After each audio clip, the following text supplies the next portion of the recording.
When we talk about the greatest boxers of all time, names like Muhammad Ali, I told you today, I'm still the greatest of all time. Mike Tyson, I was going to rip his heart out. I'm the best ever. I'm the most brutal and vicious and most ruthless champion there's ever been. and Floyd Mayweather often come up.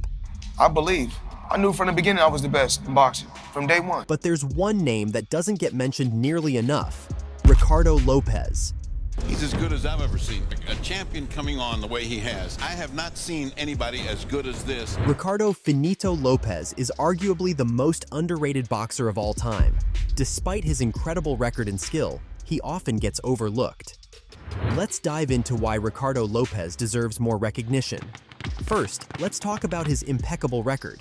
Lopez retired with an undefeated record of 51 wins, 0 losses, and 1 draw.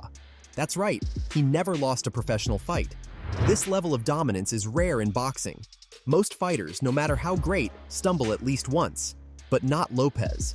He maintained his undefeated status across 26 title defenses, showcasing an unparalleled consistency and skill level.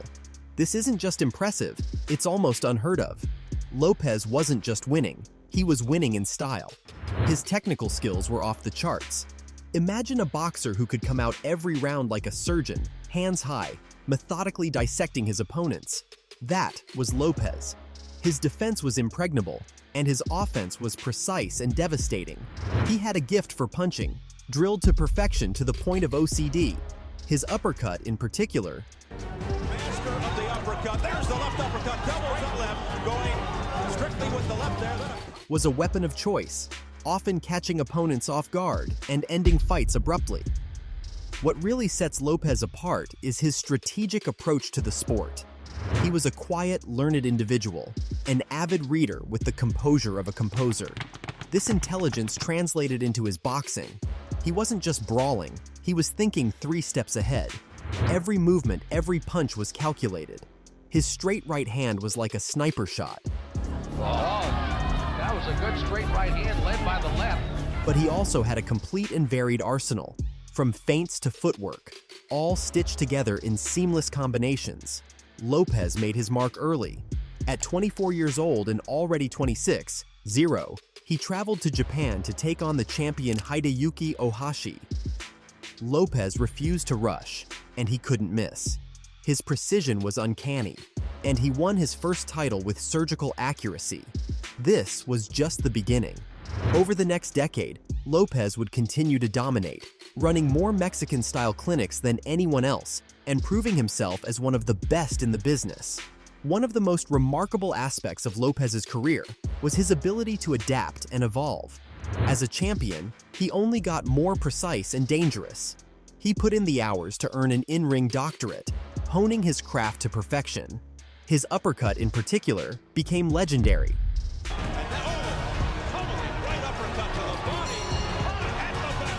The best defense for a hook is to duck under it, but against Lopez, this meant risking a spiteful uppercut. Standing up straight wasn't much better. His uppercut could split through a high guard and open up opponents for his other attacks. Take his fight against Ala Villamor, for instance. Lopez took a couple of rounds to diagnose his opponent, then systematically broke him down. His straight right hand cut through Villamor's guard like a scalpel.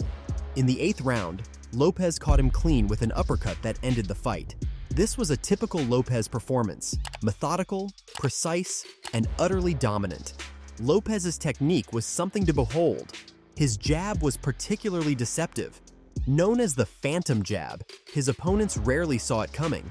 He threw it straight, with his fist vertical, twisting it at the last second to break through guards.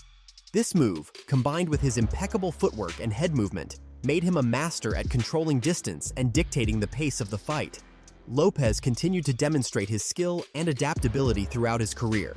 He was a master at exploiting his opponent's weaknesses while protecting his own vulnerabilities. His pivoting technique was exceptional, allowing him to create angles and avoid counters. This footwork was a key part of his defensive strategy, enabling him to stay out of harm's way while setting up his own attacks. Whether facing orthodox or southpaw fighters, Lopez could seamlessly adjust his strategy to maintain control of the fight. Lopez's fight against Alex Sanchez in 1998 is another example of his brilliance. Sanchez came into the fight with a strong record and the will to challenge Lopez. However, Lopez's superior technique and ring IQ were evident from the start. He picked Sanchez apart with precision, using his jab to control the distance and his uppercut to capitalize on openings. By the 5th round, Lopez had Sanchez hurt and finished him with a vicious left hook. This is not just boxing, this is making a statement. Left hook off the combination, and down goes Sanchez again. For the further cementing his reputation as a master technician. Lopez's ability to remain calm under pressure was another hallmark of his style. He was never rattled, always maintaining his composure even in the most intense exchanges. This mental fortitude, combined with his physical skills, made him a formidable opponent for anyone who stepped into the ring with him. His fights were clinics in boxing excellence, where he showcased a balance of offense and defense that left his opponents struggling to find answers. But why hasn't Ricardo Lopez received the recognition he deserves? Part of it is the era he fought in. The 1990s were a time when boxing had many big names in the heavier weight classes, like Mike Tyson and Evander Holyfield, who captured the public's attention. Lopez's dominance in the lower weight divisions didn't get the same media coverage or fanfare. Despite his flawless record and technical brilliance, he was overshadowed by the heavyweights and welterweights, who were more popular with mainstream audiences. Moreover, Lopez's quiet demeanor outside the ring didn't help him gain the spotlight. Unlike some fighters who used brash talk and flamboyant personalities to draw attention, Lopez let his skills do the talking. He was a respectful, humble athlete, dedicated to his craft. This lack of controversy and drama, while admirable, meant that he didn't attract the same level of media attention as some of his more outspoken peers. Another factor is the geographical focus of his career. Much of Lopez's career took place in Mexico, where he was a massive star, but this limited his exposure in the United States and other major boxing markets. Although he did fight internationally, his biggest moments often happened away from the brightest global spotlights, which contributed to his underappreciation. Despite these factors, Lopez's influence on the sport is undeniable. Many current fighters look up to him as a role model for his technique, discipline, and ring intelligence. His ability to adapt and execute perfect game plans is studied by boxers and trainers around the world. Lopez's legacy continues to inspire new generations of fighters who aim to emulate his mastery of the sweet science.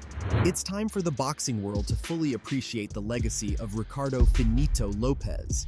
If you enjoyed this video, hit the like button, subscribe for more boxing content, and drop a comment with your thoughts on Ricardo Lopez and other underrated boxers. See you in the next one.